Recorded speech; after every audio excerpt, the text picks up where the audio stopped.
This is the Political Spotlight. The Political Spotlight is a joke. It's more like a political flop. Nobody listens to Bilbrey. He's just a wannabe podcaster. No one takes him seriously. He is a rude, crude dude that will never go any further than broadcasting from his mother's basement. Bilbrey is a wrecking ball for Indiana politicians. Grab another box of Twinkies and generic cola, Bilbrey. And get back to your microphone and your audience of nobodies. The Political Spotlight is a joke. He is like a rude, crude dude that will never go Bilbrey's a wrecking ball for Indiana. Shut that stupid Bilbrey up. Hello there, ladies and gentlemen, and welcome. We are back live at it tonight, Saturday. We were supposed to be here last night, but we were having a little bit of power and technical issues that were beyond our control. It was something in the area, so we were dealing with that, and that actually caused us to be pushed off of an evening, which didn't throw us out of whack too badly. My light's not on. Okay, there we go. Now we got light everywhere. We got light on both sides. Let there be light. Okay, so we are here, and we weren't here last night, but it didn't cause too big of an issue. The candidate that we're going to be talking to tonight is the candidate that was originally scheduled to be here last night, and the candidate that we were going to talk to this evening, we are actually going to be talking to on Thursday, and so everything worked out well, and there is no issue, so that's going to be good. I do want to let everybody know that we're going, just like the last couple of episodes, we have a candidate interview in which we're going to be talking to the one of the two Republican candidates running for clerk of Henry County. And then we're going to be talking to the other clerk candidate next weekend. But we're going to be talking to one of those candidates tonight. And then after the interview, we do have some ongoing news and government things that we need to talk about. A couple of you have been asking me when I'm going to be talking about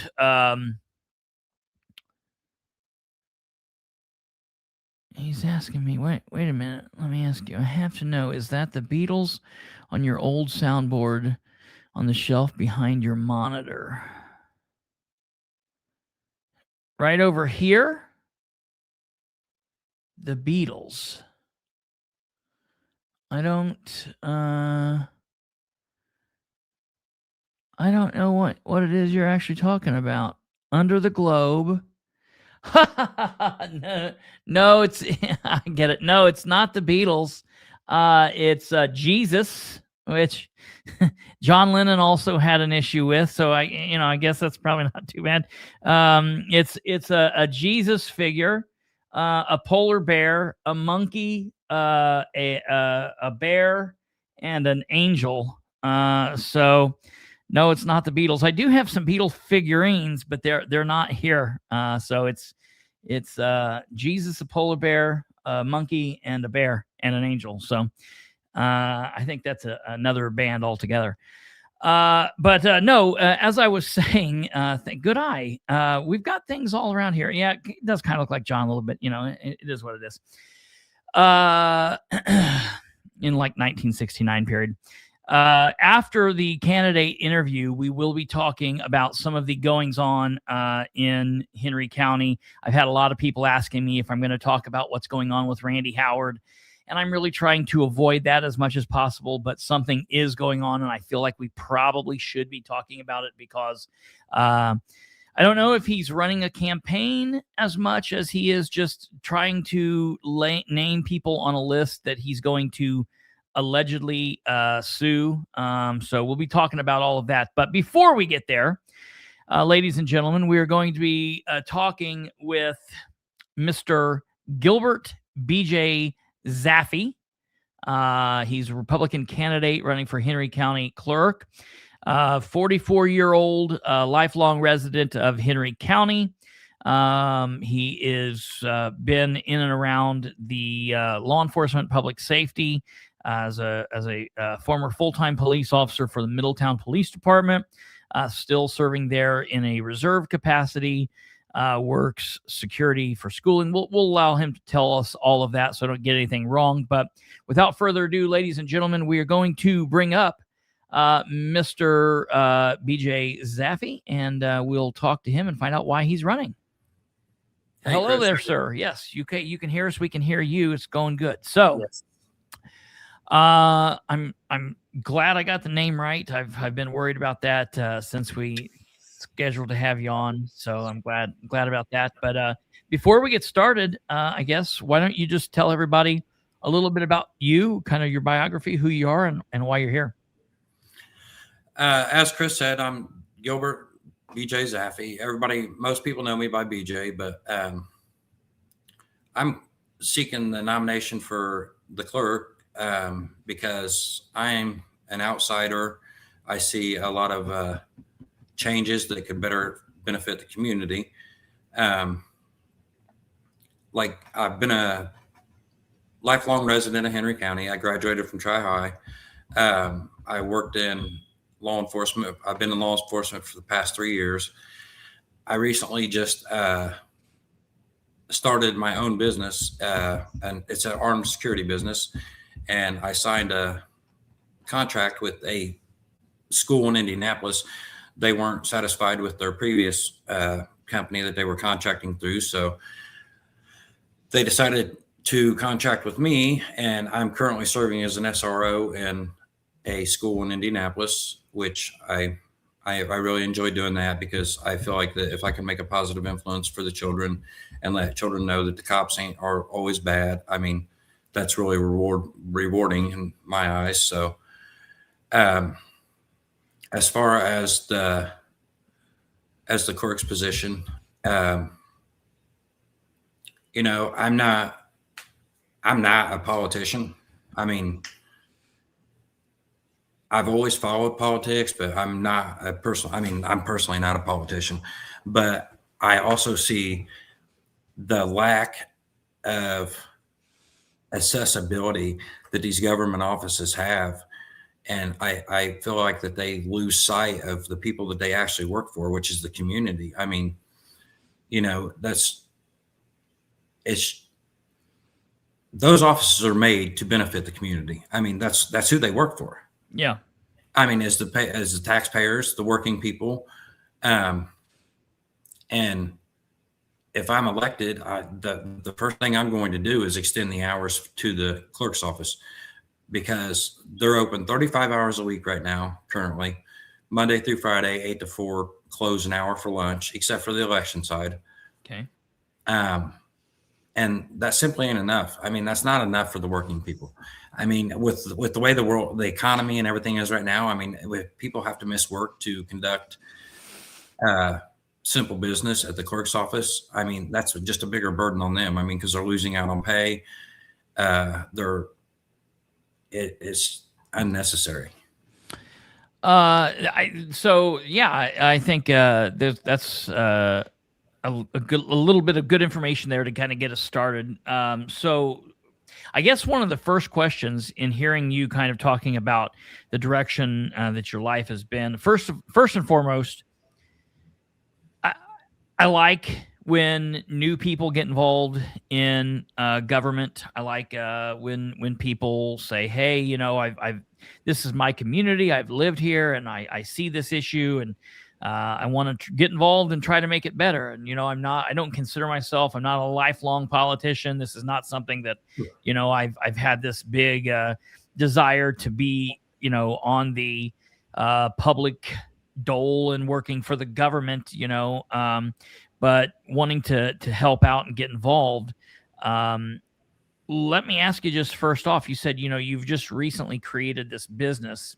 Sure. If elected to the clerk's office, everybody hears elected officials only have to work 1 day a year, yada, yada, yada. I guess my question is, how are you going to be able to running for council or something like that is more of a part-time gig that people normally can do with their other full-time jobs.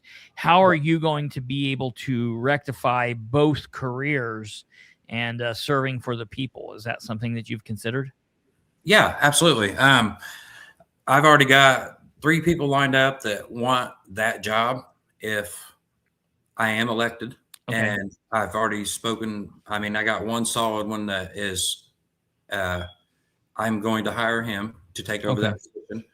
And I'm so you mean they would be taking over the SRO type position? Yes. Okay. It would still be my contract. It'd be your, sure. Okay.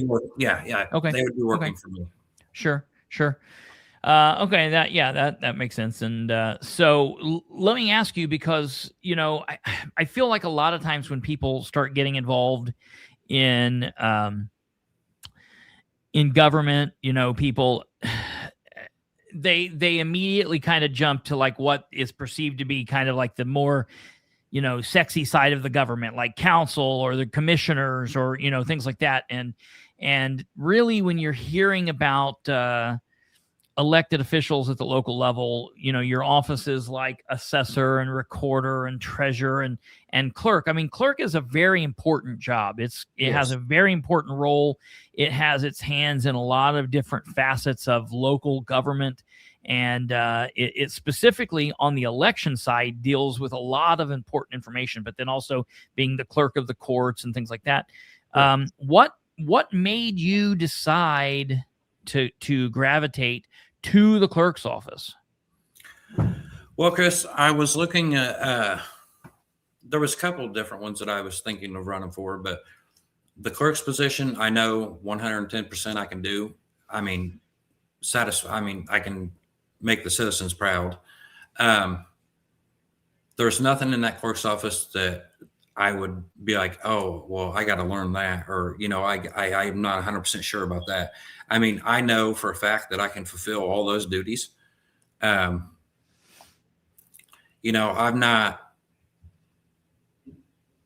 had several leadership roles, and I mean, I don't lead. I wouldn't ask any employee to do anything that I wouldn't do myself. I mean, and I look at ways to better benefit the people we serve. I mean, I've been in some type of public servant, customer service my entire life. I mean, prior to ever getting in law enforcement, I worked in healthcare. And, so I see how, again, like I understand ways to help better benefit people. And, that is my main goal here, is to make the clerk's office more accessible to the people, more transparent. I mean, accountability. We gotta be accountability for, or hold accountability for everything. But I don't know. And I'm familiar with the courts, the court system, how they work. I'm familiar with the elections. I'm familiar with the child support. I mean, it's just a job that I know I can 100% fulfill. Sure. Absolutely. So let's talk a little bit about your idea to make the office more accessible and move that in. I mean, I'm a child of divorce. My parents were divorced when I was 18 months old. Just kind of got together too young, and things happen, and they were always great with each other and with me growing up, but my dad paid child support, and it was kind of a joke forever. I remember the day that he said that he finally got me paid off. He was happy. He was asking like where he got his ticket to say that he had me paid off or what much, and just didn't know what the return on investment would be, which I don't know, but I know that it was always, kind of a struggle for him. He owned his own business, and he would work and they would be out, and, he would always have to be cognizant of that, like making sure that he could stop doing what he needed in time to run up there and pay that, child support and all that before the county building closed and the clerk's office closed and things like that. So that's definitely, and that's just one aspect of it, right? There's a lot of different things. So have you looked into what that's going to take? Because obviously it's not just as easy as saying, okay, staff, we're working over. You're going to have to deal with building security. You're going to have to deal with maintenance. And, there's more moving parts there than just, you deciding your hours are going to change at your security business is one thing. But when you're talking about the government in a situation in a building like this, there's a lot of moving parts there. So what say you about that? Okay. Yeah. So I got a couple different proposals that I would like to, sit down with other government officials and go over with. And my ideas are definitely not going to increase the budget by any means. I will still be right at around 40 hours a week. Okay. So, and I had to go up and turn some papers in for my election yesterday.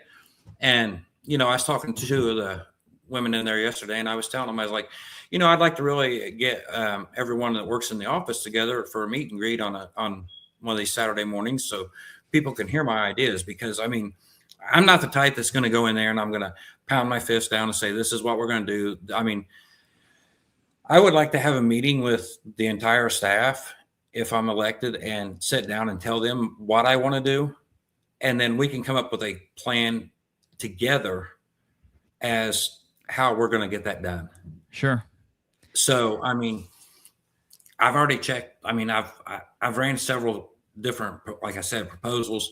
And I've got several that, for example, they have juvenile probation one evening, and they have court security there for that. So, sure. I don't think that it will be an issue getting those extended the way that I want to do it. And, but like I said, I got different proposals that I'm going to sit down and, talk to the commissioners about and, see about getting some security from. Absolutely. For the extra hours.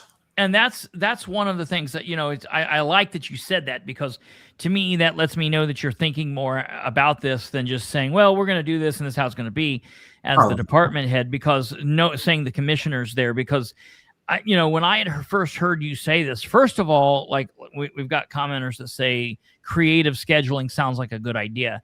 I got to be honest. I think that sounds like a fantastic idea. I'll take it a step further. And the other day when we were scheduling the show, I said I had an idea I wanted to talk to you about in that, Mark. Yeah. I don't think it's just a good idea for your office. I think it would be a good idea if all of the county government offices did this. If the recorder's office and the treasurer's office and the assessor's office, if all, you could take a day, even, like if you did it one day where the staff, instead of coming in at 8:00 in the morning on every other Thursday or every Thursday, they came in at 2 or 3, and worked that way until, whatever the 8-hour period was or whatever the deal is. I think there are ways that this could be handled better for the people who work in the community. So I think that's a good thing. And with Henry County being the way it is, I'm from Muncie, was born and raised in Muncie, live in Muncie now, but I lived in Winchester for 10 years, and I know that Winchester, Randolph County was very similar to Henry County, Newcastle. You have a lot of people that live there, but they go elsewhere outside for work. Right. And so if you're going like you're going to Indianapolis to work in the morning, and, even being at a school, you're getting off at 3 or 4 o'clock, 3 o'clock, whatever. You're not making it back in time to do what you need to do, so. And that's a prime example. I had to miss 2 hours of work yesterday morning to go turn my paperwork in. Yeah. Yeah. So, it just does not work for the community. Because I'm right there with you. The majority of Newcastle drives to Muncie, Anderson, Indy, Greenfield, Richmond, to work. And if they need to handle business at the clerk's office, they either got to leave work early or take the day off, or it's just not fair to the people. Yeah. Yeah. I have a question here that a viewer's asking, and I think this is a pretty decent question. I did not know this. Eric Lewis has said, "I have a question. When you can get to this, if elected, will you direct search for County Veterans Service Office records that were lost a few years ago?" I didn't know that was an issue. Mine and many others' certified files were lost. First and foremost, had you known about this issue, did you know about this? And if so, is that something that you would work on attempting to locate or finding out what occurred there? I did not know that was an issue. Absolutely. Yeah. I mean, I'm going to, and this is another thing I plan on doing, is, like maybe holding a live weekly. Sure. Or, getting some kind of message out there to all the people and, be like, how's things, if once we get things changed, how are things going? Is this benefiting? I want all the feedback from the people. And, like in Eric's comment there, I mean, yeah, I would do everything in my power to find those. I mean, it's just, it's going to take, a little bit of working with people in there to, and then, I mean, I don't know. I have not heard that they were lost. I wasn't aware of that, but sure. I mean, that's very odd to me. And yes, I would do everything I could to locate those. Absolutely. Or I'd be finding out where they went, one of the two. Sure. Asking another question that I've been asking the various candidates, specifically in Henry County, but even here in Delaware County and beyond. Specifically with Henry County, you guys are in a situation where, as of due to the results of others, maybe not specifically from the clerk's office or whatnot, but it seems like the county is kind of on a precipice right now where it could go either way. Maybe the county is going to be okay. Maybe they're going to get out of this unscathed without issues, or maybe the county is going to be in some serious hot water financially.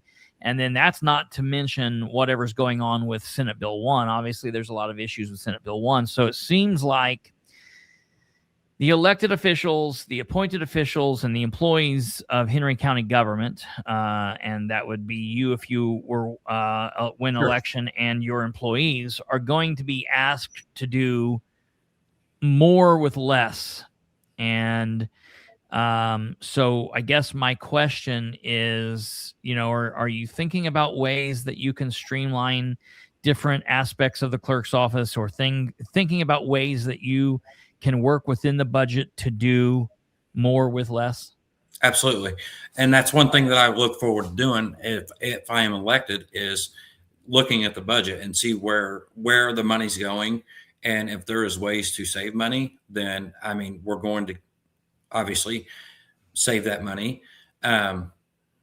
Yes. Like I said, that's one big thing that I really look forward to doing, is because I'm not saying that there is any wasteful spending there. I don't know. I haven't seen the budget, but once I am able to take a look at that and see what is being paid, and then yes, I would be prepared for that. Okay. And are you currently in the mix of any government boards or other boards within the community? So is there anything that you're currently serving on now, or that you have in the past? No. Okay. There was just a question that a citizen had there that I thought would, sometimes you get people who are appointed to boards or whatnot. So This would be your first foray into service, other than working as a police officer, both full-time and or reserve. So, right. Okay. I mean, I guess the thing is, I had a gentleman post on my comment on one of my posts the other day. I read that article in the paper about there was 40 seats filled this election, and over half of those went uncontested. Yeah. And, I cannot stress enough that people need to start getting involved. I mean, it's, I'm not going to sit here and downgrade any office or, say, I mean, I think Jenny Grubbs is a great woman. I mean, I would never have anything bad to say about her, or anyone else in them offices. But again, I mean, outsiders see the changes that need to be made. Sure. And, I'm going to do everything I can if I'm elected clerk. And even if I'm not, even if I don't succeed in May, then I'm going to become a very advocate person for people getting involved.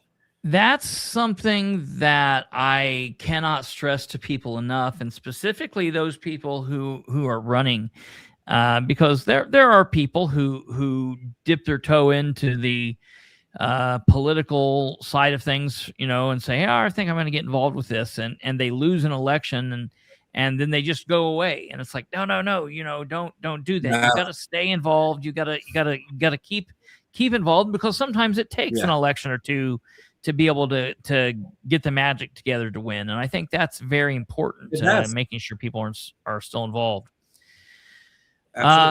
Speaking about, I would love to see go ahead. more people get involved. Yes. I'm sorry. I said I would love to see more people get involved, because, I mean, that's really disheartening to see that, 40 seats and over half of those went uncontested. Yeah. I also spoke to a gal the other day that said that she went and voted Democrat. And she said it was, she had two choices to make on the Democrat ballot. And I mean, it's just, we cannot continue the same pattern that we're doing. I mean, year after year after year after year after year, and expect different results. Yeah. I mean, it takes new ideas. Yeah. I definitely, I'm very adamant about that. We need, I remember growing up. You and I are about the same age, about a year apart, and I remember growing up, and there would be 2 or 3 people running on the Republican side in May, and there would be 2 or 3 people running on the Democrat side in May, and you had everyone that walked into everyone walked into the voting booth, whether they picked a Republican or Democrat ballot in May, had a choice. And sometimes it was between the best candidate and a lesser candidate. Sometimes it was like the lesser of two evils, but you still had a choice to make that you could make. And when you're going in, and in a lot of these races, you see there's just one name or there's no name. And what parties are starting to do is they just don't run anybody, and then they insert their person after the primary, or hell, if there's nobody, they caucus it in after the fact. And that is not a good thing, because you're having a very small amount of people. Yes. I'm with you though, Chris. I mean, like, I can remember back as a kid, I mean, Henry County was thriving. I mean, it was, and I'm not saying that it's like any one person's fault, but because, I mean, we did have jobs leave. Chrysler, really hurt Newcastle and Henry County all as a whole, and then Middletown, and but I mean, I just look back at where we was at whenever I was a kid and to today, and it's sad. It's very sad. But then you also look back, and you still got those same people that have been holding these government offices and everything that are still in there from back when I was a kid to now. Yes. I mean, probably maybe not the same role. It may be a different role, but I mean, and it's like, this, I don't know. I just can't stress enough how many new people need to get involved. Certainly. Absolutely. Speaking of the clerk's office, one of the important roles of the clerk is the elections. Each elected clerk of the county is the chief elections officer of each county. Sure. A lot of people don't know that. And I'll be honest. I had a very strange relationship with the Henry County Clerk's office when I first started looking into Henry County. There were a lot of things that I'm not going to say that they were doing wrong on purpose. I think that there were just things that they didn't know that needed to be done. And so I came up against kind of like a wall when, trying to get records through record requests and trying to ask for different things. And it was just kind of it was a little bit of a battle. And now, to Jenny's credit, I will tell you, she really has... she's really pulled it together in the last couple of years, and I appreciate what they do. And it's much easier to deal with them now than, say, it was 2 or 3 years ago. So I will say that. But as the clerk, who would be the chief elections officer of Henry County, one of the things that you're going to be tasked with is trying to make sure that people are aware that this, trying to secure the elections and giving people the best ability to have access to voting and doing all of that. And, have you really looked into all of that? Are you aware of what's all involved there? Yes, actually, Chris, I was going to mention that. I do have some proposals that I want to make to the election committee to try to get implemented that will, I'm not going to sit here and say that, like after 2020, that if I believe there was any cheating going on, because I don't know. Honestly, I mean, who knows? But I know there's that thought in a lot of people's heads. Sure. And, and I do have some proposals that I want to make to the election committee to try to get implemented that I feel will ease the citizens' minds, knowing that the elections were done fair and properly. Absolutely. And as a member, as the clerk, you will be a member of the election board. There's the election board is made up of 3 members, the clerk, and then if the clerk is a Republican, there's another Republican and then a Democrat, or if the clerk is a Democrat, there's another Democrat and a Republican. So in this situation, very similar to how it is now, there would be 2 Republicans and a Democrat. And so that is an important role as well, because we see a lot of situations where the election board almost can be a kind of another form of gatekeepers to the political process, where you guys will have the power. If you're elected and you're the clerk, you'll be on that board, and that board has the ability to vote to remove somebody from the ballot, allow them to run, not run. And that's a very big task as well. So yes, that's something that people need to be aware of in this situation. Right. So when you're going out, we've got just a couple more weeks left here, and you're going out and making your pitch to people. When you're meeting people on the street that are not familiar with you or whatnot, give us your stump speech, what you're telling people when you're going to their doors or talking to them in public. I just ask them what their experience is like with the clerk's office. And, whenever I listen to what they're, rather satisfied, dissatisfied, or, they just flat out ask why, then I introduce myself and I tell them I'm running for the Henry County Clerk as Republican. And, I want to make it to where it works for the citizens because let's be real, the citizens fund those offices. The citizens pay those people's salary. The least they could do is make it accessible to where that the citizens have access to it and don't have to miss work, don't have to call in to get stuff done.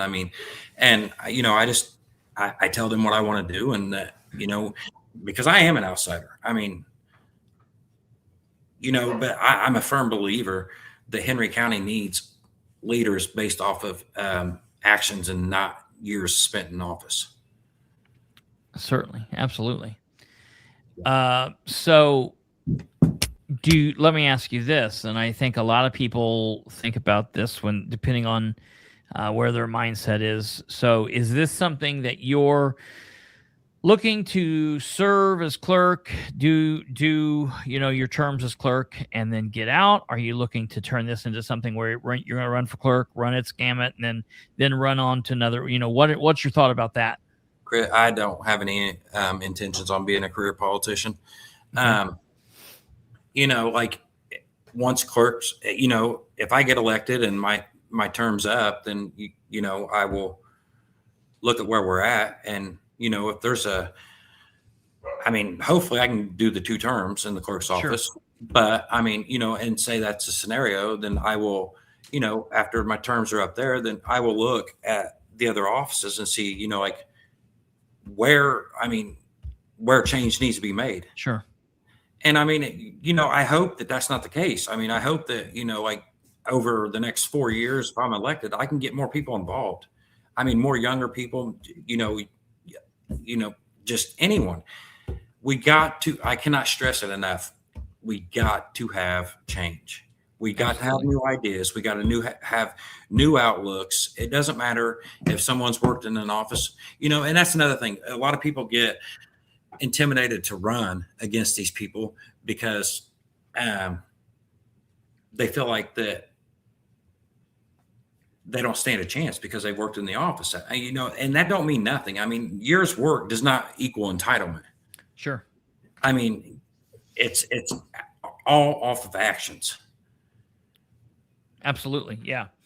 I think that's important. I think people need to know that. And I think that's one of the important things that, my hope that clerks in various offices of clerk would do, because we have a really big problem where, I preach it all the time that I want people to get educated and get involved and, get behind their candidates and go out and support them and vote. But I'll be honest, we kind of have something missing there. We really need people to get educated, get active, yes, and to run, kind of like we were talking a moment. We need more people to be passionate enough to decide, hey, I'm going to put my name in to see about doing better, doing this or doing that. And I think that that's very important.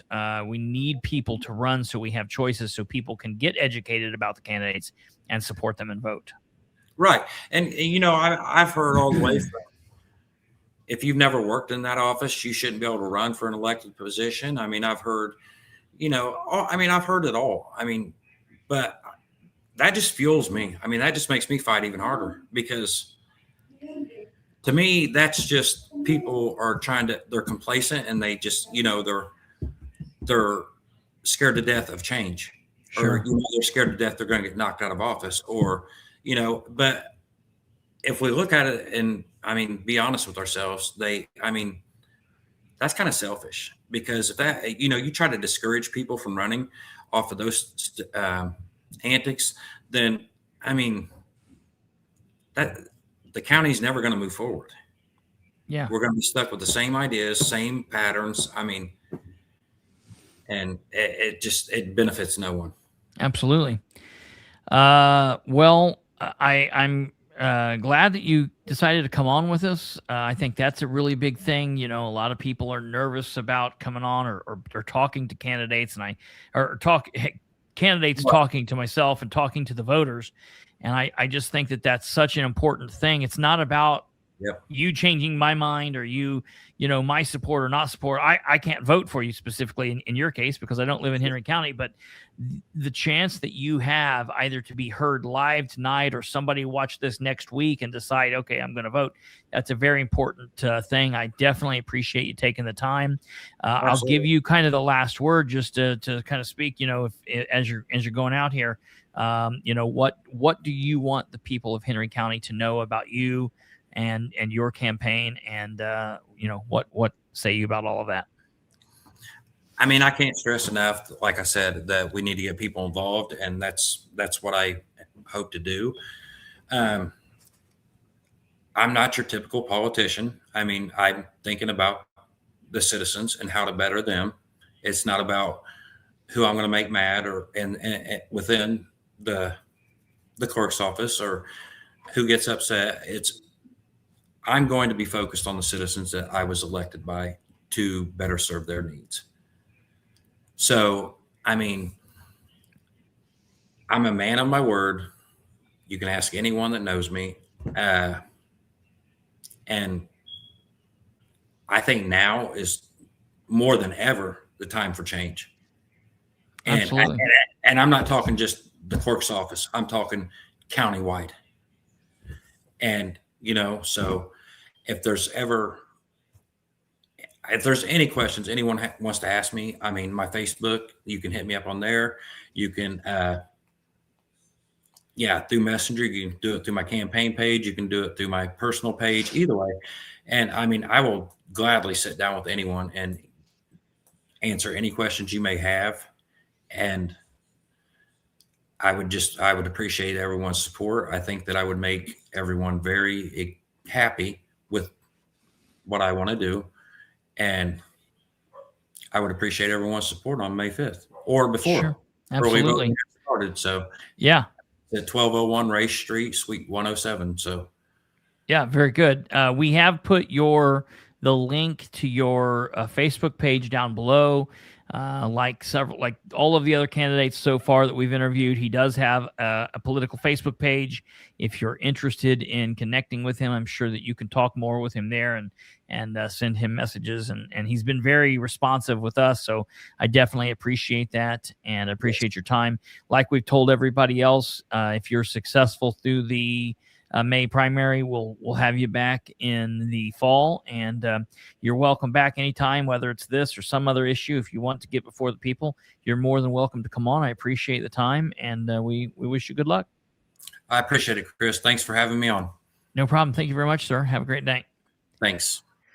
All right, ladies and gentlemen, that was Mr. Gilbert B.J. Zapfe.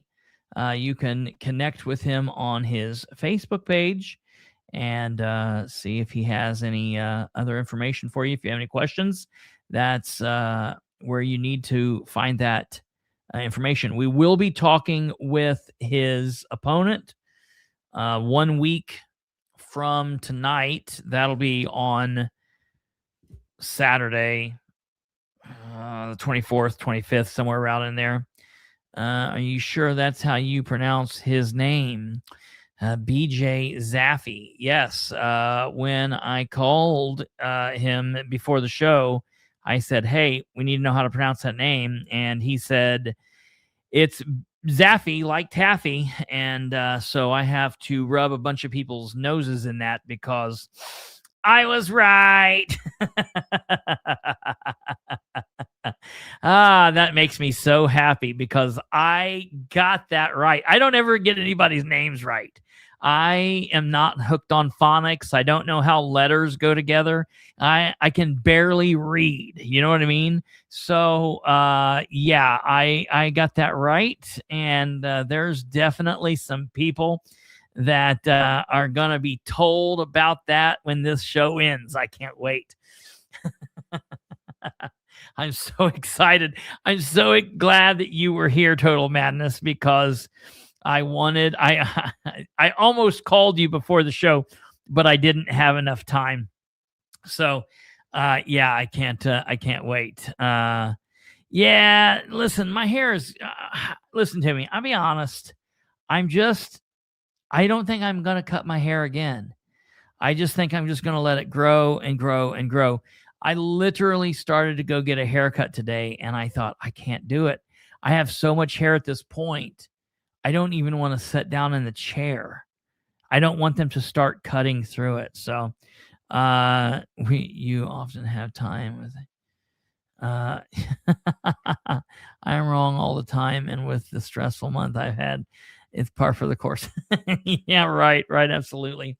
No, I'm going to try to get my hair cut maybe Monday. Monday, nobody's ever open Monday, so it'll probably be Tuesday. I'll let you know. It'll probably be Tuesday because they're not normally open on Sundays or Mondays where I go, so you'll braid it for me. It's total madness. My hair is total madness. All right. Hey, we got to get on to talking about this situation going on in Henry County. We've got some more nonsense going on. I wish in a way all of the races were this crazy because that's exactly right.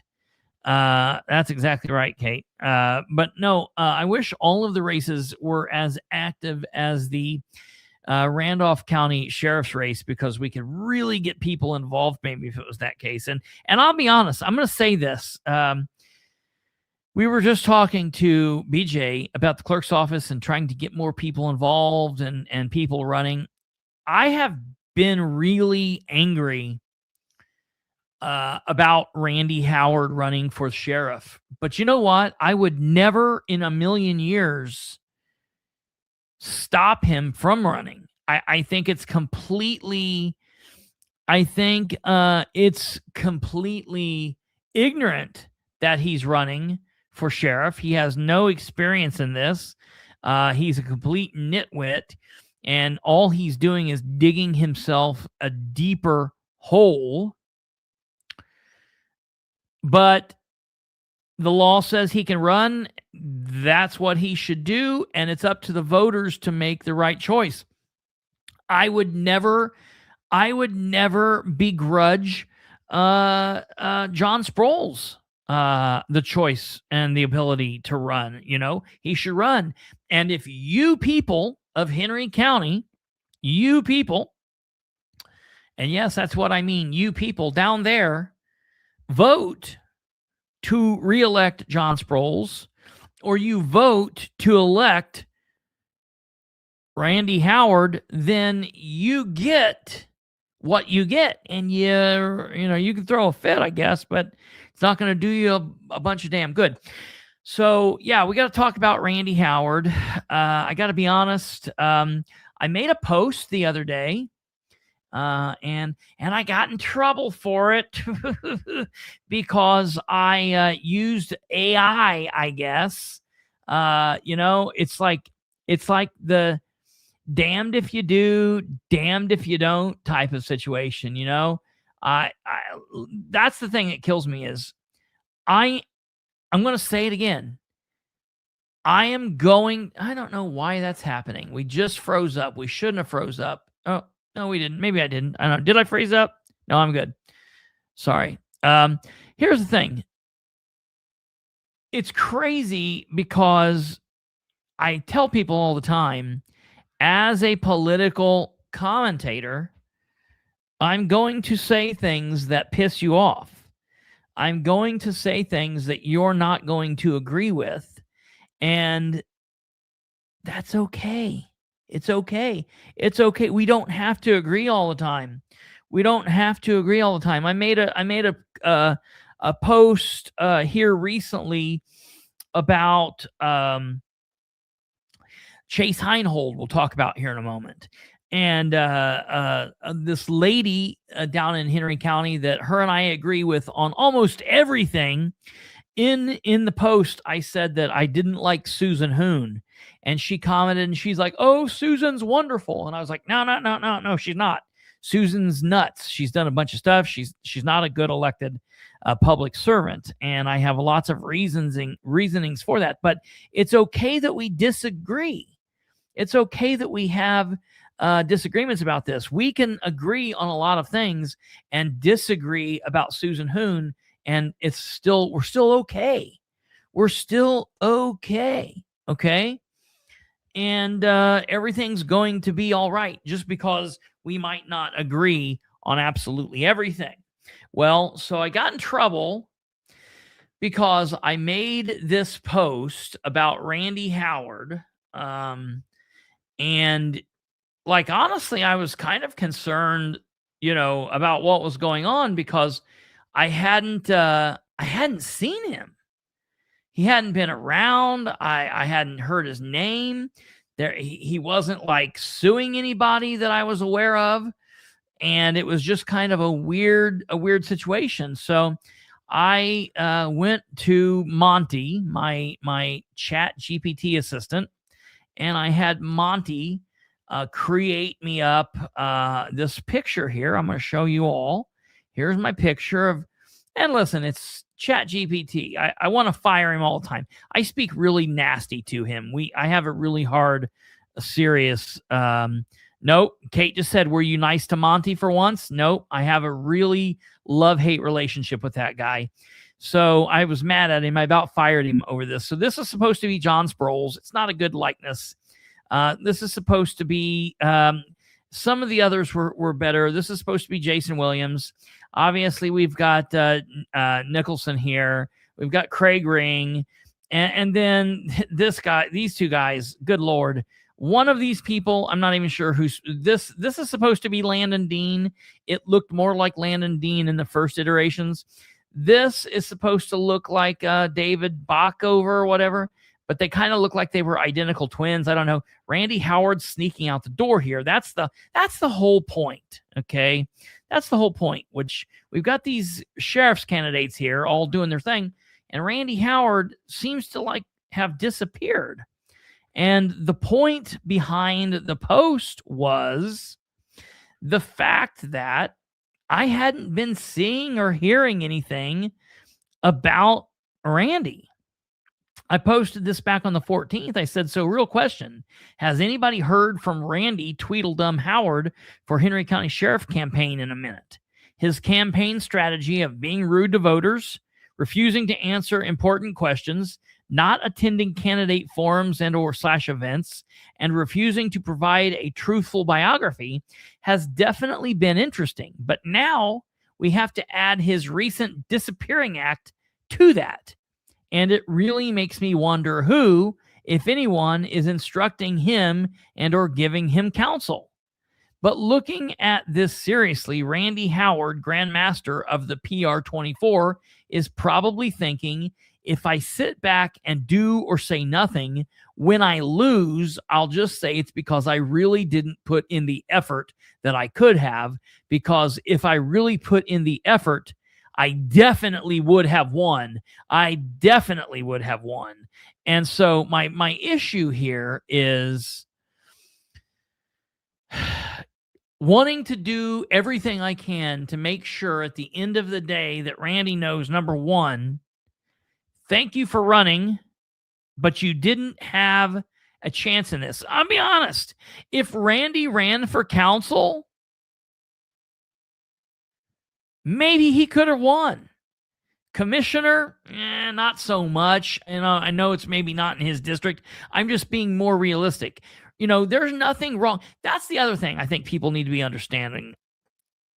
I want people to get involved, but I want people to be smart about it. Okay.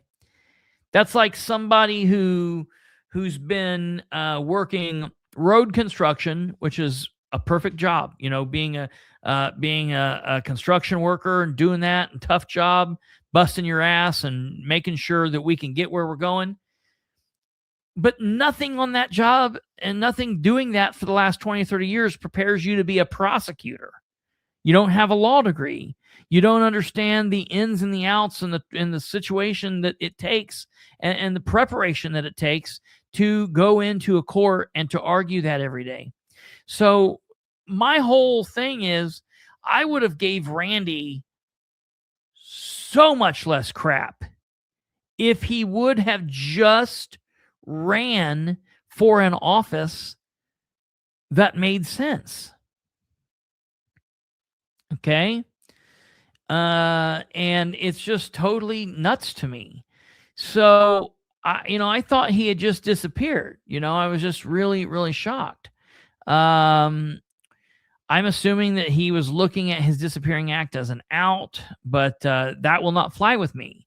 So I'm putting Randy, Mr. Instructor to the instructors, Mr. Master Grappler, on notice. Old Randy Howard, the coward, is trying to sneak out the back exit while he thinks everyone else is focused on the other 6 candidates, and that's just not going to fly. As Dateline NBC's Chris Hansen would often say, why don't you just have a seat right over here and answer a few questions for me? It's time to quit running, Randy, once and for all. Let's have it out. Come on the show, lay out your evidence, I'll lay out mine, and we'll let the audience decide, okay, what they believe.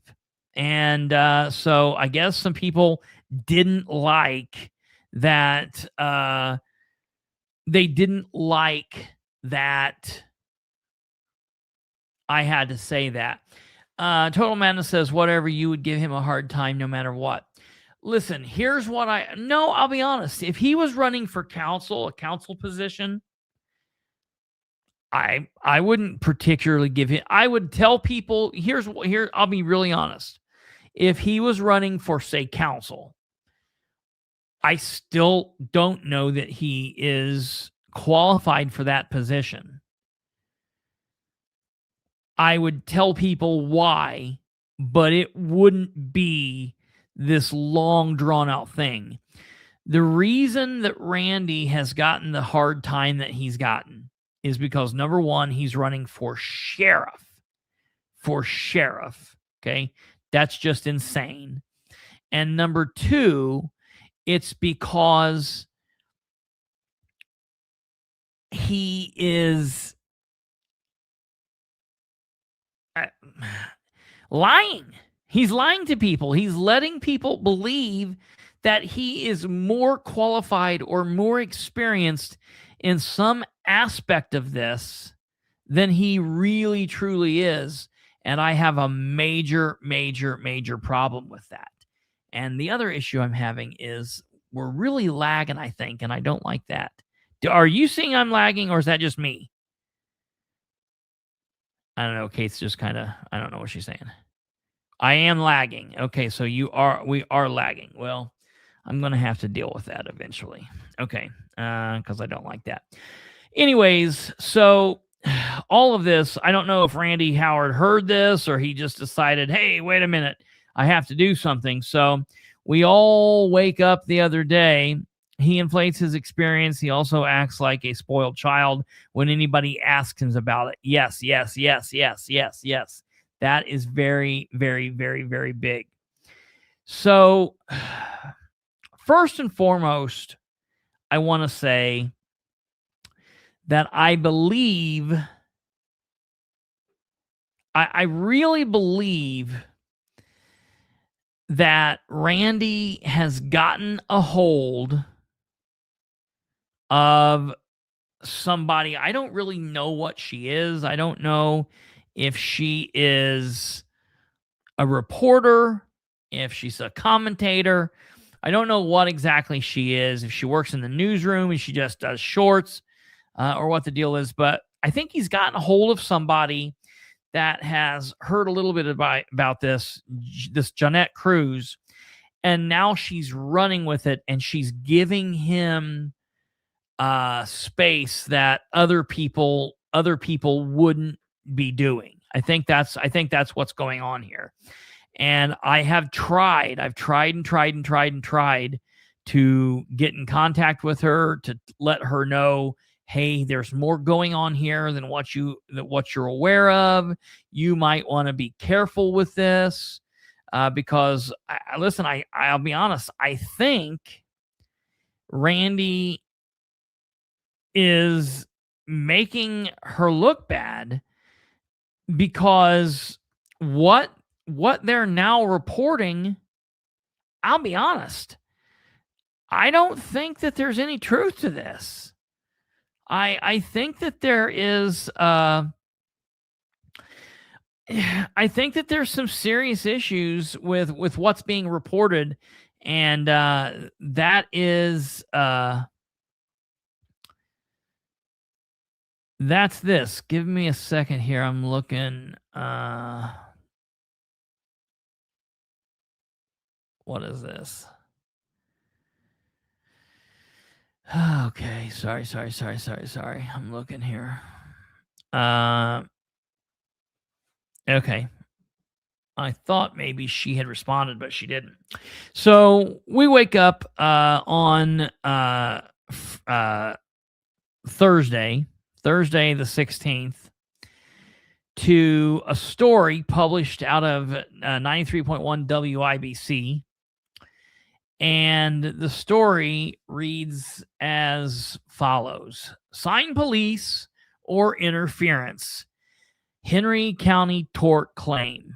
Okay. I mean, normal people don't just run around filing tort claims and threatening to sue everybody. I think that ought to be the first bit of information that these people down at WIBC should be looking at and saying, maybe something's wrong here. Okay. But apparently they're not doing that. So the story goes on. A local political battle over yard signs has escalated into a formal legal dispute. I question the word formal legal dispute. In my opinion, for it to be a formal legal dispute, I think there has to be attorneys involved, or at least one attorney involved, and maybe a legal filing. But in my opinion, as of right now, I'm not seeing anything of a legal filing. When this was first talked about, matter of fact, it was Thursday night. I was interviewing Matt Kantz, and EJAC came in. And EJAC came in and said, "Hey, did you see this thing about Randy Howard?" Well, I don't know how many people out there are doing this, but if you go on My Case, there's a couple of different ways to look up and see if things are being filed. You can look up on state cases on My Case or DocsPops. There's a thing called Pacer that you can look. You got to go. Not everybody can do it. You got to go through and apply for this thing and get it, whatever. But you can see if there are federal filings.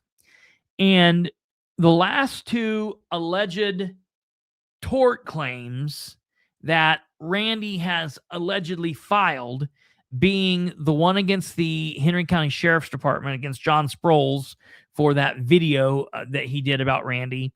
And then this one, there is no filing. There is no filing. According to Sproles, all tort claims are frivolous. Well, I don't know about that, but I definitely think these last two from Randy are frivolous. Sproles, a broken clock can be right twice a day. And I think in this situation, Sproles might be right. So let's go on and listen. Randy Howard, a candidate in the upcoming primary, filed a notice of tort claim on April 15th, 2026.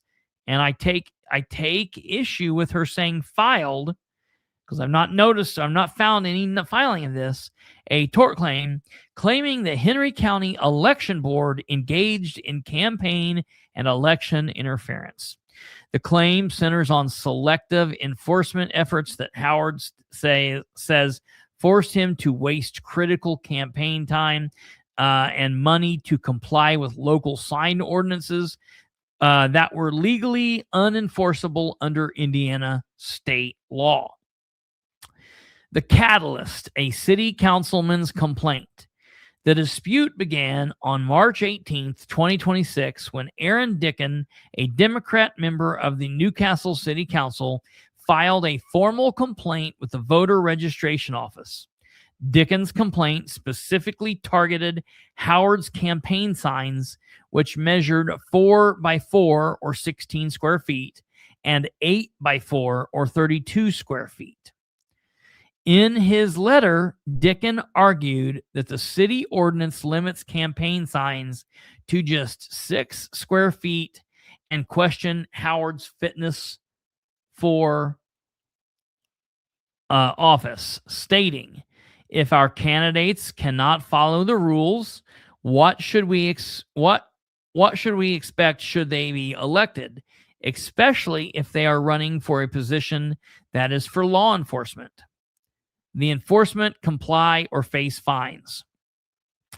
According to the tort claim, Howard was contacted on March 23rd by Kirsten Kronk, a Democrat member of the Henry County Election Board. Now, I want to quickly state for the record that I know Kirsten. I'm friends with Kirsten. Kirsten is not just a Democrat member of the election board going to point out and blame Randy because Randy's a dirty Republican. Kirsten is the president or the chair of the election board. And for everybody that's listening to this, I want to tell you, there's a time back in the past when I have battled the Henry County Election Board, as I have battled many other election boards. But that was when there were a couple of other people on the board. The election board, as is with the current clerk's office under Jenny Grubbs, the election board for the last several years has been very easy to get along with, okay? I've got to be perfectly honest. I wish, and I'm being very serious when I say this, I wish every other election board in Indiana was modeled after the Henry County Election Board. I feel like the Henry County Elections Board's focus is to not be a barrier to entry into the process. Okay?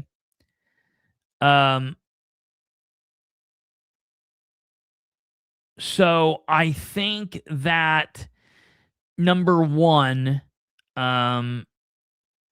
people need to understand that, because I know that there have been people who have watched me battle like Delaware County or Madison County, Randolph County.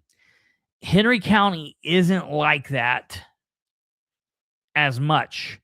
Henry County is generally pretty easy to work with.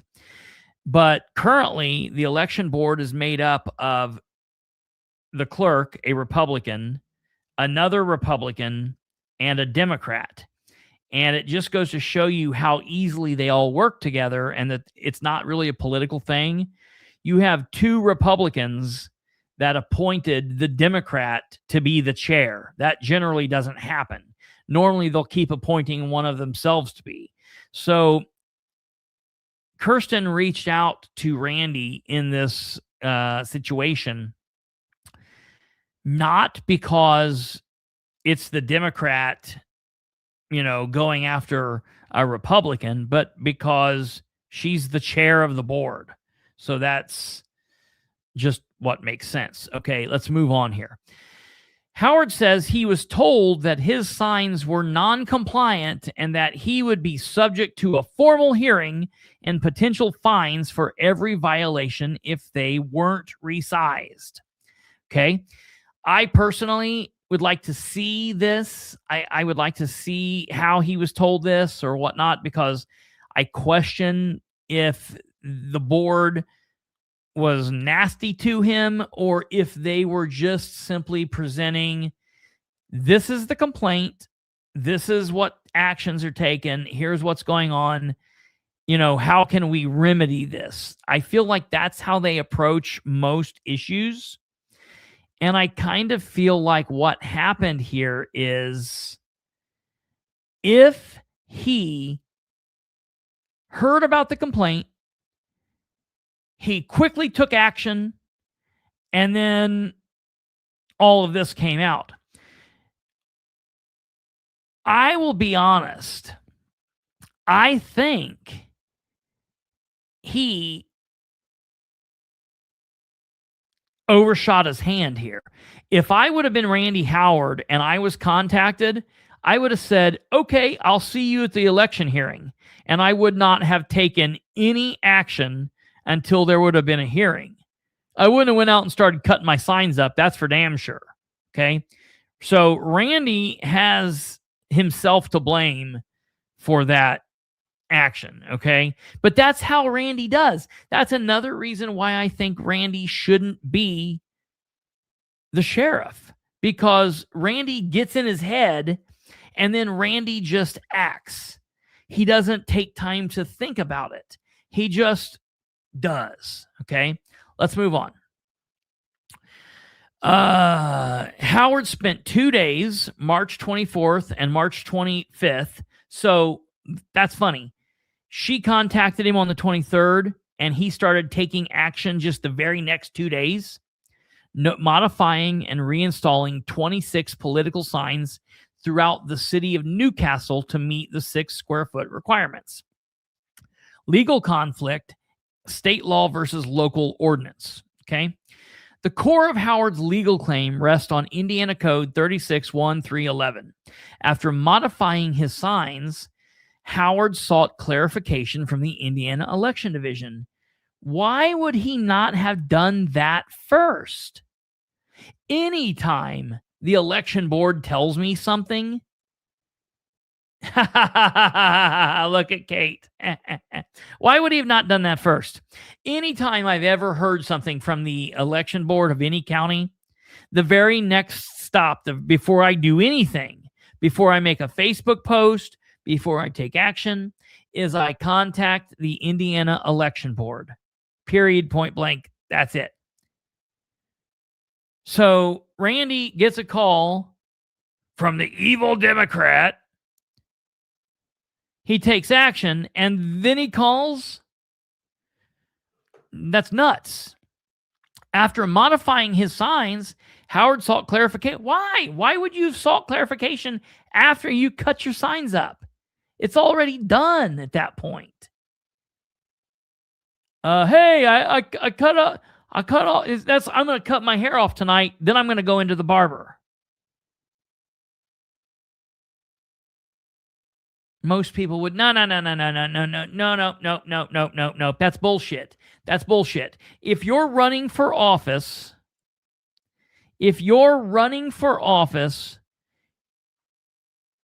you either know what to do or you have the wherewithal to find out what to do.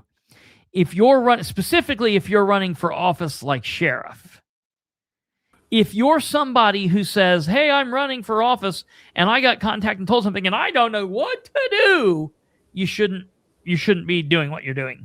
Well, and here's the other thing. You're running for office and you're planning on buying signs. You want to buy big signs to put up.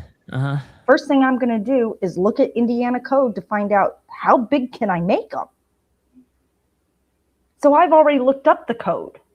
And then the election board contacts me and says, nope, they're too big. Nope, this is what the code is. Check your stuff. Don't you already have that information if you're a serious candidate? Just my point of view, I would have looked it up before I ever bought a sign. Yeah, that would have made sense. Yeah, that would have made sense. Absolutely. The sheriff must be able to research the law. Yeah. I agree, Total Madness. Most people wouldn't know what to do here. But most people aren't running for office. The people that are do. Most people would have people to ask, but he doesn't have friends or connections to ask. Let me ask you, that again sounds like his problem. You know what? If he wasn't rude, he does have friends. I hear from him all the time. They're either him posting as these people, or they are waitresses and people that he hangs out with in restaurants or something. But I will tell you,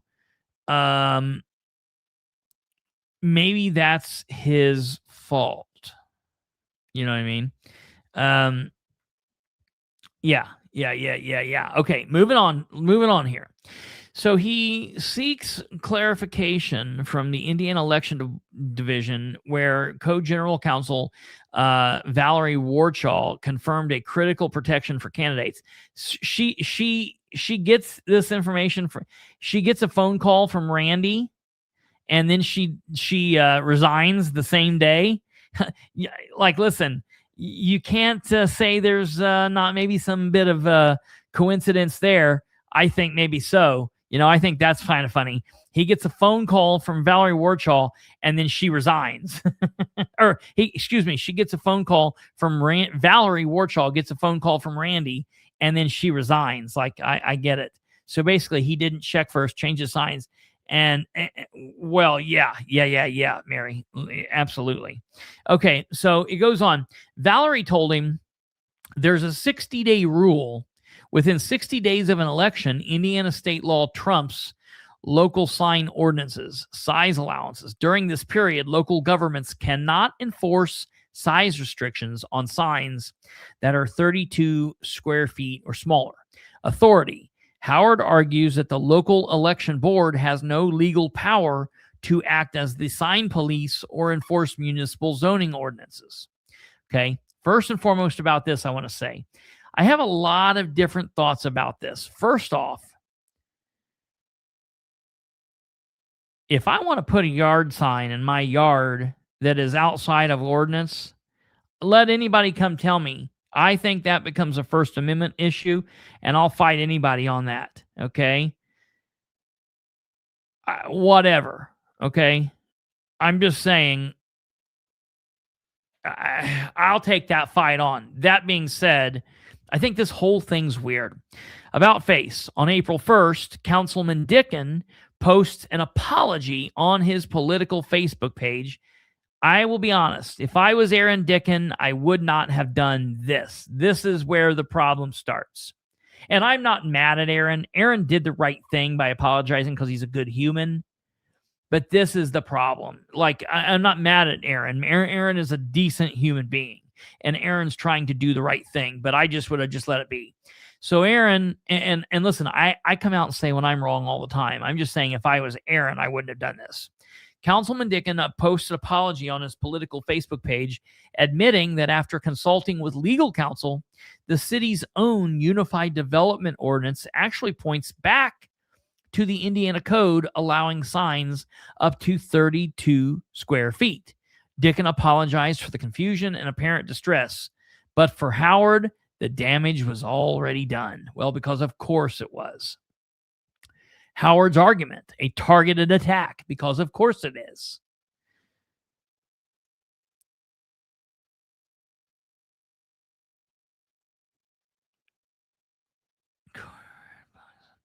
I agree with that, Chris, but I don't agree with the county not having the authority. I think what it comes down to there, Eric, is what's in the right-of-way, because I guarantee you, just thinking back to every property I've ever lived in, I could put signs up that would be in driver's way, or I could put signs up in other areas that would allow me to express my support that wouldn't be in the way. So my thing is, yeah, I get what you're saying. I think that comes down to just not being a dick, and they should be able to protect that.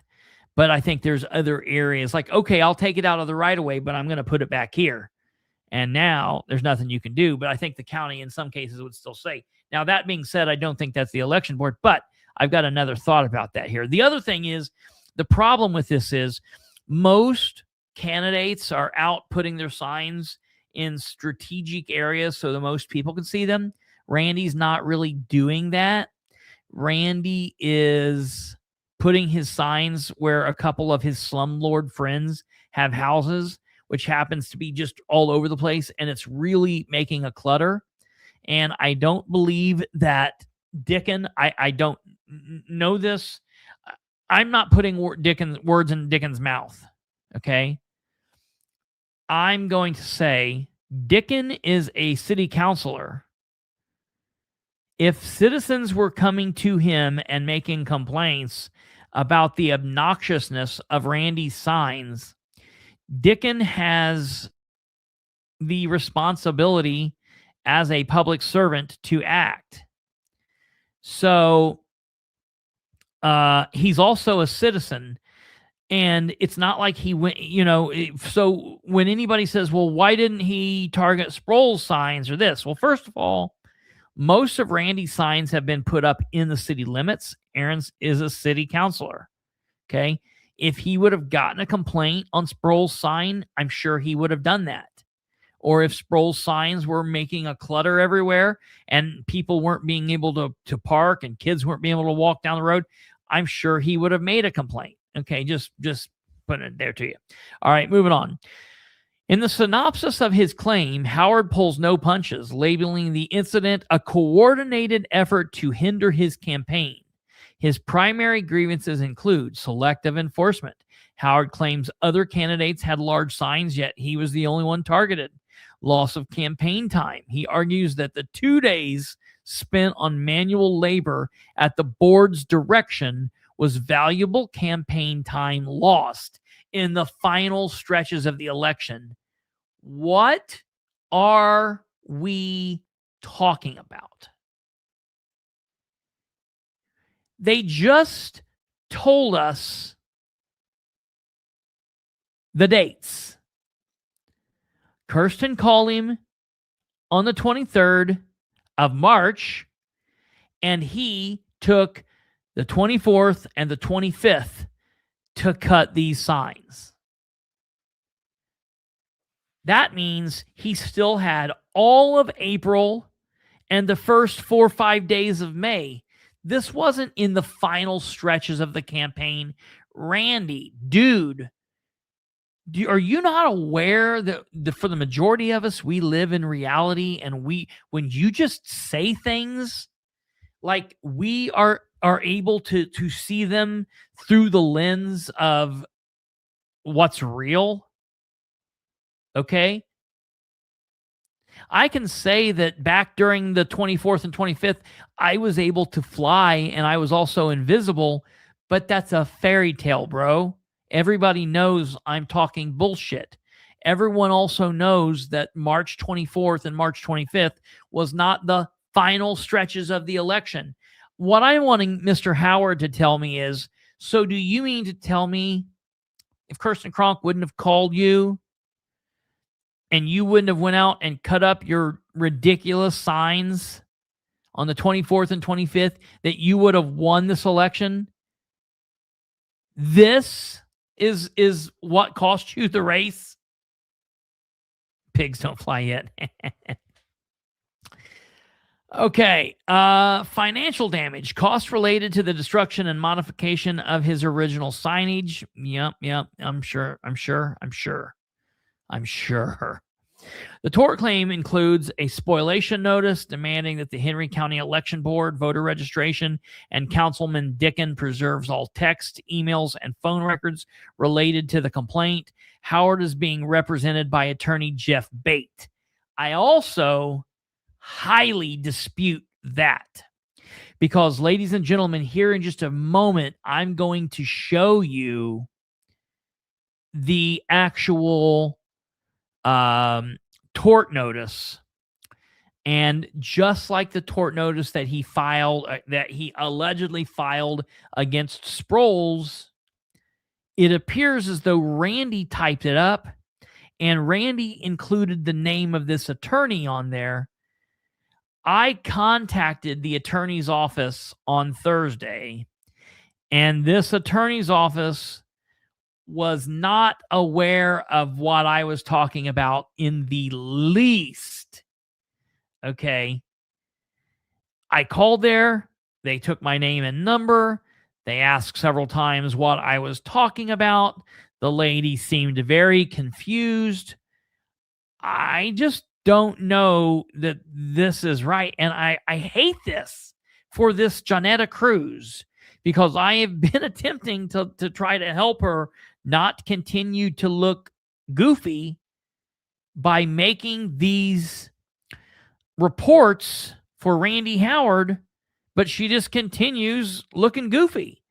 So eventually I'm just going to quit and let you look as goofy as he does, I guess. Moving forward, official response and next step. In response to a request for comment, Joel Harvey, legal counsel for Henry County and the Office of the County Clerk, acknowledged the filing, but declined to address the specifics of the allegations. The clerk's office appreciates the opportunity to provide a response, but will not comment on pending or threatened litigation. See what he says? Pending or threatened litigation. Okay. Pending or threatened litigation. Harvey said, for Howard, the legal filing is more than just about a dispute over signage. He views it as a necessary step to protect the integrity of the local vote. Our elections should be fair, lawful, and beyond reproach, Howard said in a statement. When those in power try to influence the process, that's malfeasance and misconduct. Party affiliation should not matter. The election process must be protected for everyone. And I I, ladies and gentlemen, am going to make the following statement here.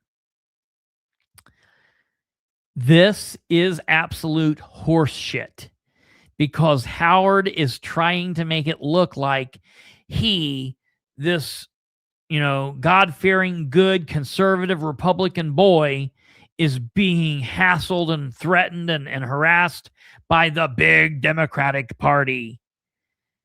There are no Democrats coming to get him. He's not running against a Democrat. He's running against 4 other Republicans. Okay? And I'm willing to bet, I'll be perfectly honest, I don't know that if or when he would have found out that the president of the election board was a Democrat, I don't know that he even knew that. That might be something that Jeanette Cruz found out when she was running this report. I don't know. I doubt, to be perfectly honest, that Randy would have known that. Maybe I'm wrong, but I doubt that he would have. Now, I reached out to Kirsten and asked for comment on this because of the, my words, alleged pending litigation. She would not comment on this, and I respect that. I did reach out to the clerk's office as a records request for a copy of the alleged filing, and they did have a copy of that. I'm going to show you that here in just a moment. But I mean, this is just more goofiness from Randy. Now, I will say I put in a record request for the first tort claim that he filed, the defamation on Sheriff Sproles. Yeah. And when I contacted them, they didn't have anything. Yep. But she said that she would contact me if something came in. Mm-hmm. They still don't have anything. Contacted me. Yeah. The other thing is that I had requested information about how much money the county has paid out on tort claims against the sheriff's office. No, wait a minute. Are we going to do that now or do that in another situation? No. They sent me a list of the tort claims that have been filed, and it goes all the way back to 2015. Okay. But here we are down at the bottom. Oops, this way. So the last one listed on there is Brian Atkinson. Mm-hmm. So it's that's funny. It's not a claim. Because I just got this Friday. Yeah. So you're saying, I get what you're saying. So yeah, and later on here, very soon, we're going to do this big thing where we're going to talk. We're going to refute what Sproles has been saying with all of this. But what isn't costing the county any money? Yeah. But so what you're saying is, wait, come back here real quick. So what you're saying is Randy's 2 filings aren't on that paper. They're not on that paper. Yeah. Well, and so what Kate's saying, to Kate's credit here, what Kate is saying is right.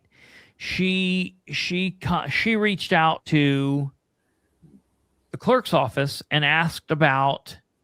Actually, it was the auditor's office, right? Debbie's the auditor. Wait, so you didn't reach out to Jenny. You reached out to the auditor's office for the list of the money. Yeah, but I'm talking about so who did you reach out to? The other one was the clerk. For the first one was the clerk. That's where I'm going. So you reached out to Jenny Grubbs for a records request for the filing. And the reason you would do that is because the clerk is the clerk of courts. So if I want anything that's been filed, if I want any court documentation, or if Kate wants any court documentation, we file that through the clerk's office. Kate reached out to Jenny for the tort claim that Sproles received. This was filed on Sproles against Randy Howard, allegedly for defamation a couple weeks ago. And Jenny said, I don't have that. Right. And nobody has been able to find it on My Case or DocsPops. Nobody's been able to find it on Pacer.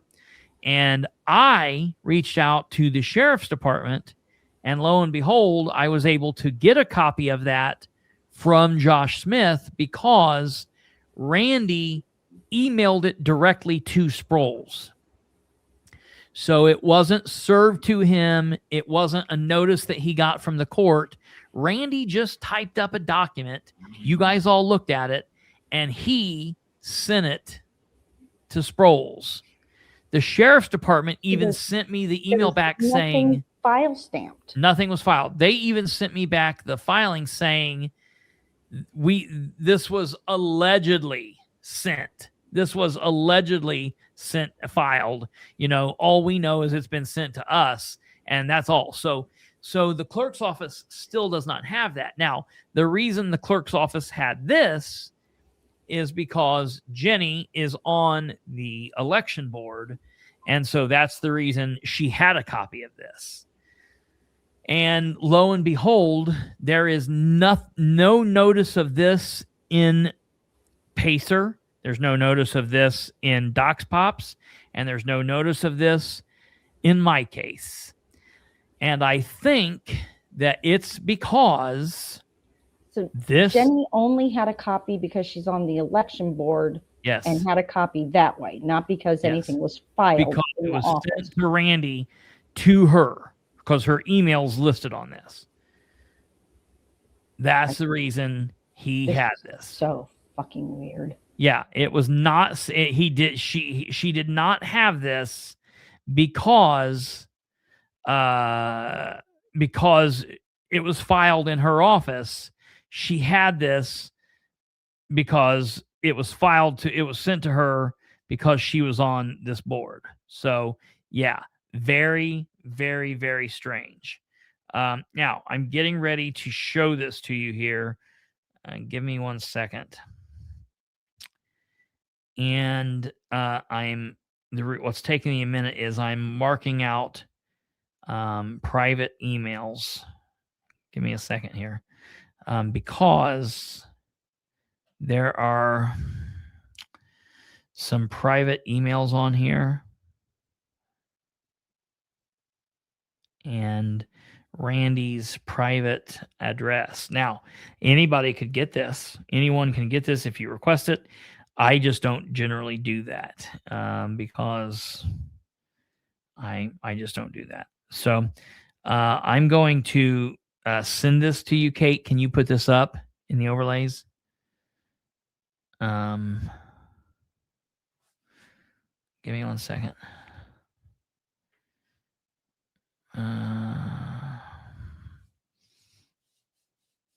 Damn it. Okay.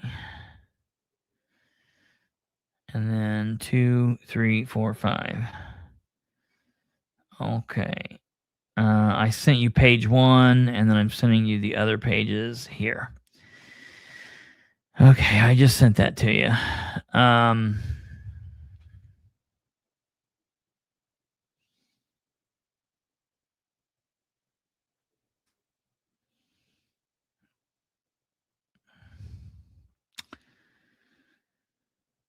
Okay, give me a second here. All right, sorry. I was looking at someone sent me something. Okay, Kate.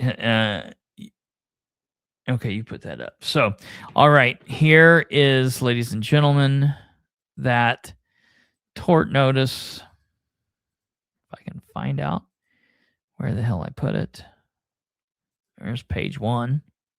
Yeah, this is definitely a frivolous filing. There's no question.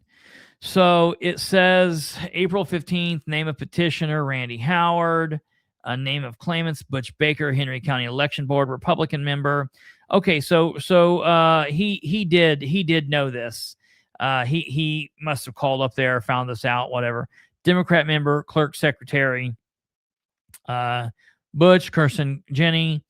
And then it was served electronically via email, tort claim notice, campaign, election interference, circumstances of evidence, March 23rd, 2026, on or about 1:37 p.m. during a phone call with Kirsten Kronk, Democrat, Henry County Election Board member, I, Randy A. Howard, was informed that the election board had received a complaint regarding the size of my political signs. The complaint was made by Mr. Aaron Dicken, Democrat of Newcastle City Council member, which is dated March 18th, 2026. The complaint was addressed to voter registration election. Democrat Aaron Dicken's complaint accompanied photo only of my signs, no other candidates. The complaint stated the following. Dear Election Board, I verified with Voter Registration Election Office on Tuesday, March 17th, that the allowable square footage of yard signs should be no larger than 6 square feet. I have noticed in the past that some candidates produce large signs within city limits, which in my opinion are unnecessary. Please see the enclosed photos of campaign signs in my neighborhood. These signs, South Main and Riley, for example, measure 4x4, 16 square feet. The rectangular sign, South 18th and Riley, for example, measures 8x4, 32 square feet. If our candidates cannot follow the rules or do not know or understand them, what should we expect should they be elected, specifically if they're running for a position that is for law enforcement? Thank you for your attention. Okay. Sorry, we got to move on here. I forgot. I thought I was doing that. Oh, no. Did you not put the other ones up? What the hell? All right, hold on. I thought you were doing that. I don't have them. You sent page 1. Yeah, I sent them all to you. I don't see them. Yeah, look in there. Oh, it says I'm refreshing I don't know the what else page. going on. Yeah, it's showing sent from my side. Okay, that's fine. I can show from here now. That's fine. That's no big deal. Can you take that one down? Then I'll just Then I can That'll take me down too. Share it. Yes, that's fine. That's fine. Okay, here we go. Thank you. No, that's my fault. I thought it sent. Well, it's sent on my end. I guess I thought that it sent to you. For some reason, it's just pending forevermore. What in the hell is going on now? Okay. Do it like this. Oh, that's the problem. Remove. Now I'll hit add here. Thank you. Sorry, that was my bad. Okay.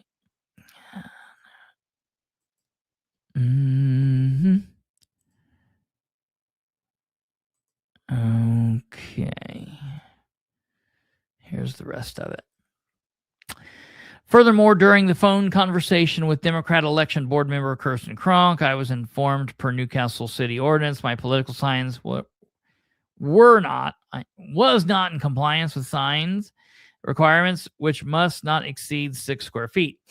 I was told you received this information in a brochure in the candidate packet when you filed. I was informed that if my sign was not brought into the required sign requirements due to their size, I would be subject to a hearing with my accuser, Aaron Dicken, and face possible fines for each violation. Now listen to me.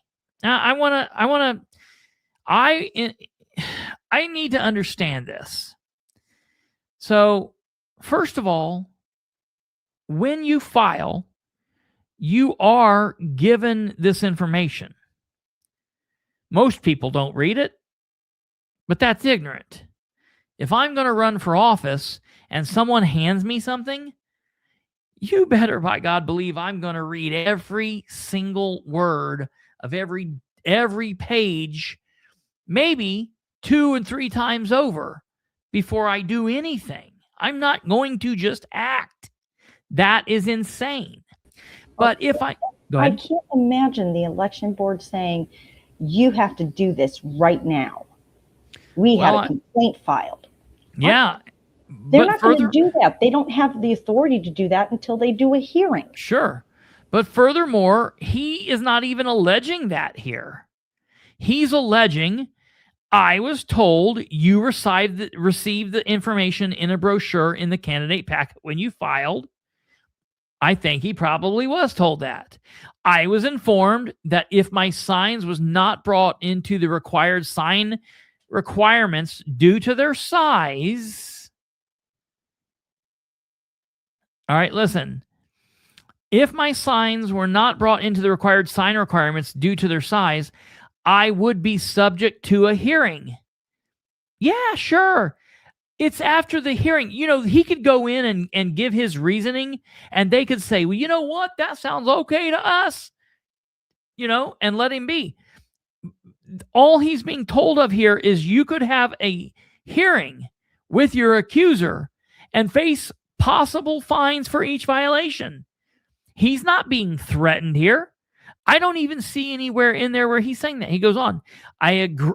Then in the next line, I agreed with Miss Kronk that I would be bringing all my signs located within Newcastle city limits into compliance within the Newcastle ordinance sign size requirements, and would do so within the next 7 days to remedy my sign size complaint made by Mr. Dickin. I love how you correct his grammar as you're reading it. Yeah, I've got that. I would be bringing all my. Yeah, right. Ms. Kronk followed up on our conversation by texting me a copy of the Newcastle sign ordinance on Thursday, March 26th, which is 2 days after he made the cuts. Yeah, right. Yeah, right. 2 days after he did everything, all 26 of my political signs within Newcastle city limits were brought into compliance as I was required. Okay, that's crazy. All right. It took 2 days to modify and reinstall all the signs. I notified Kirsten Kronk via text of the compliance. She requested that I file a notice with the election office that I had remedied the issue. On Tuesday, March 31st, 2026, I received clarification from Valerie Warchall, Co-General Counsel with the Indiana Election Division, for information at my request in relation to my campaign sign size requirements, hearings, fines, and the duties and responsibilities of the local election board. Ms. Warchall indicated via email the following: in the final 60 days before an election, Indiana Code 361311 applies, which trumps local sign ordinances during the final 60 days. She also included the following in her correspondence.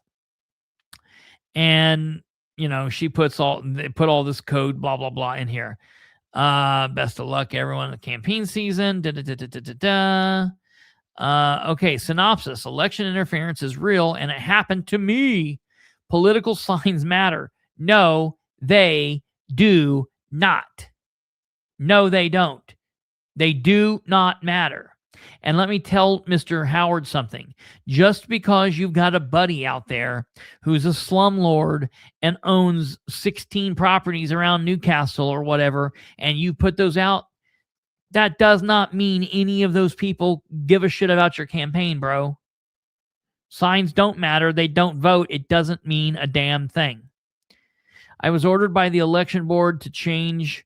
Oh, political signs matter. They're one of the most basic ways a candidate connects with voters. No, it's not. Nobody connects with a voter through a sign, bro.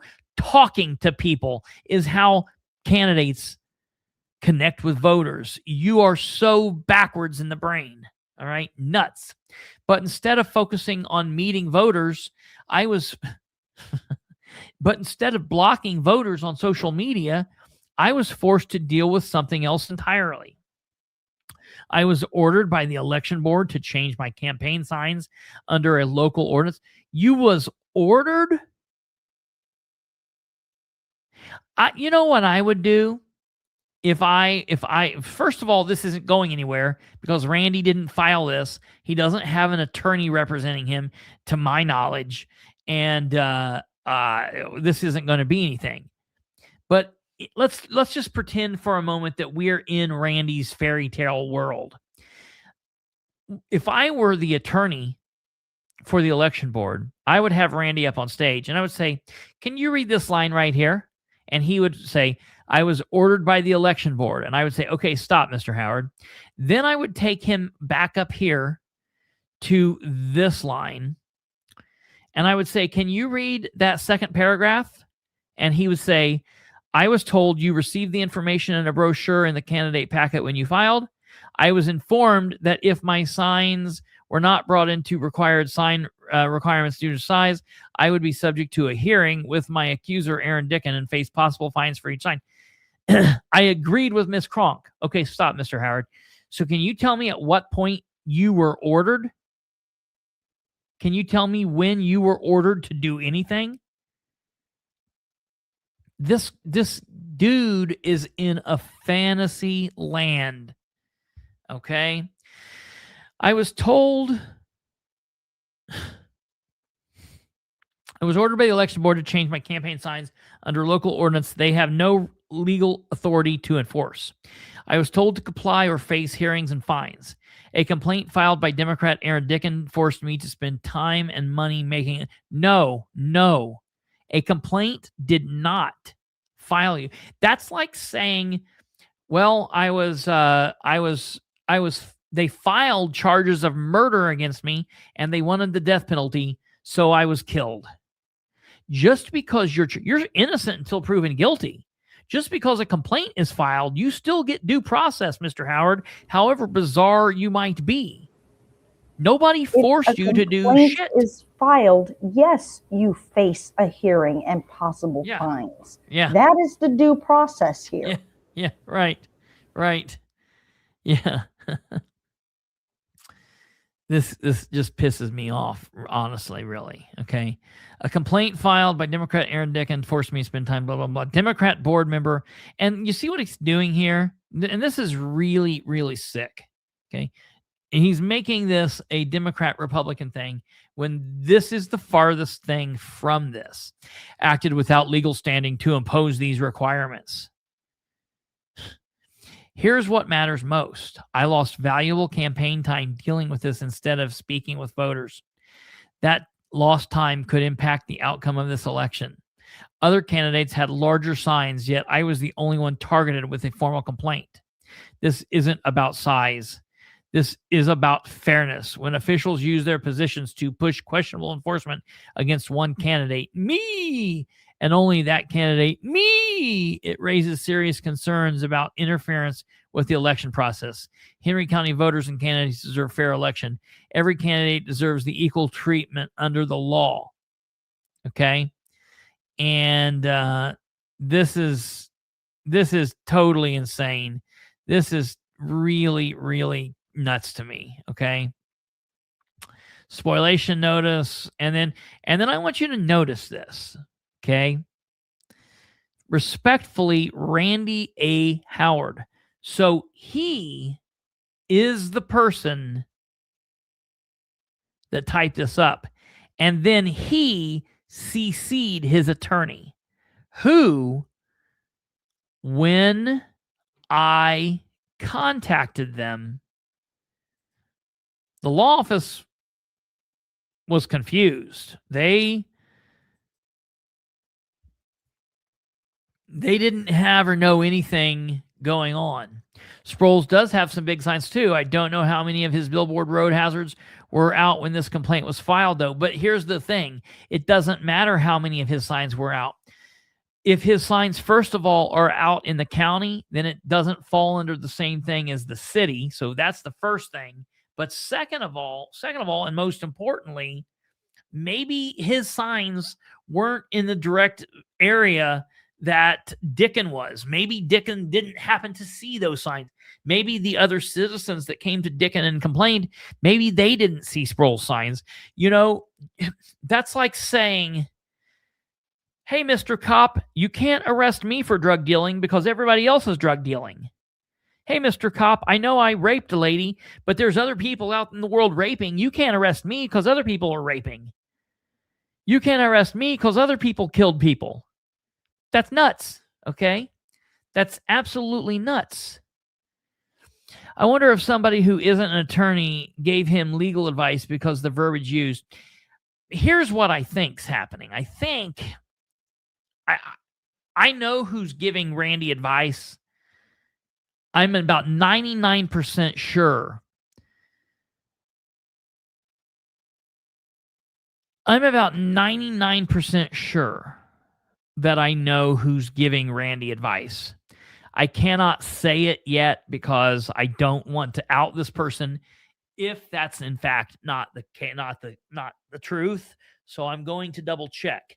But if or when I find out that this person is giving Randy advice, I will absolutely 1000% out this person. And if I find it out, it's going to be shocked. I'm going to be shocked because I don't know why they would. I don't know why they would be doing it. I don't know why this would be happening. But Randy wrote it. Oh yeah, 110%. Randy wrote that. He's also tagged the attorney and sent it to the attorney. I don't know what he's doing. I'm trying to figure out how a concerted Democrat attack against him is going to make a damn bit of difference in the election. In this primary election where there's Republicans? Yeah, look at this. Yeah. This is straight party votes. Yeah. 77% of Henry County pulled Republican tickets. That's usually a pretty good indicator of the balance of power in the county. Yeah. So more than 3/4 of the county's Republican. Put that up again. Sure. I'm not sure how a Democrat attack against him is going to do anything, especially in a primary election when none of the Democrats are going to be pulling Republican ballots. You know,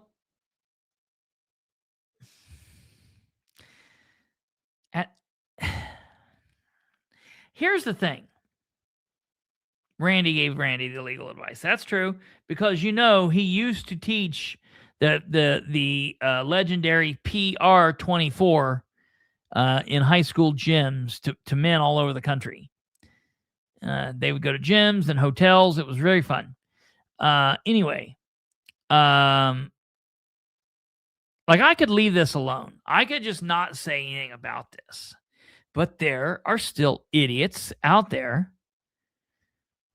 They're very sad statistics. Yes, Randy. Or yes, sorry. My apologies.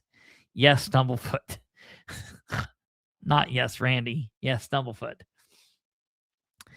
I can't believe I did that. Yeah, they're very sad. But here's the deal.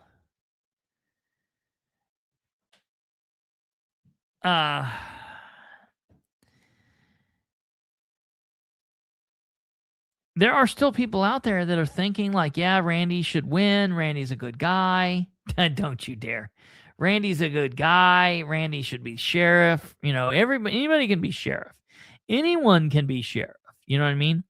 So I don't think this is going anywhere. That could definitely be defamation. Yeah. If you sue me, I'll be fine. I also want to say for the record, I'm still waiting on Randy to sue me. Randy.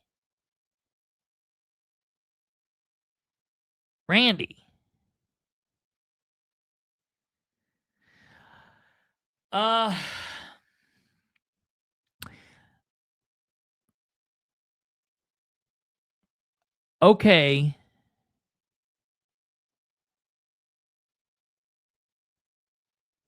Ejac. Alva, I will say I agree with your comment on half of them. Probably half of them. Half of them aren't idiots. My apologies. Half of them are uneducated people. The other half are flat out, straight up and down idiots. Because I've talked to some of them. And some of them are just idiots. I just don't know what else to say. You know what I mean? Like, it is what it is. I don't know. You are right on some of them. They're not all idiots. My apologies. So that's that. But if I'm Ginny Grubbs, if I'm Butch Baker, if I'm Christian Kronk, I'm not worrying about this. I don't think that they're not going to need to be going and getting defense attorneys anytime soon. I don't think that they need to be worried about this. This is not going.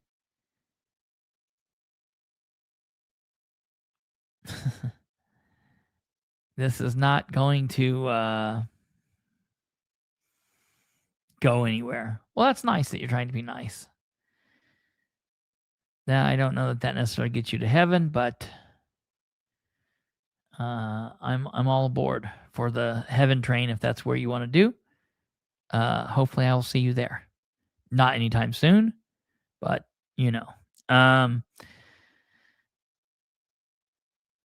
So yeah, that's that. Randy, dude. Still, I'll still give you a chance to come on. You want to come on and duke this out? You want to come on and talk about the sign deal? You want to come on and talk about Sproles? You want to come on and talk to me about the PR24? You want to come on and tell me what you're doing?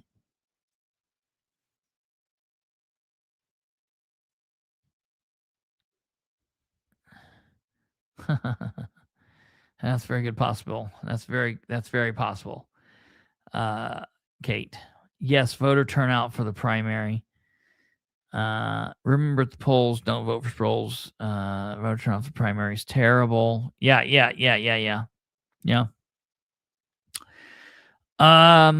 So that's that. I am going to be pushing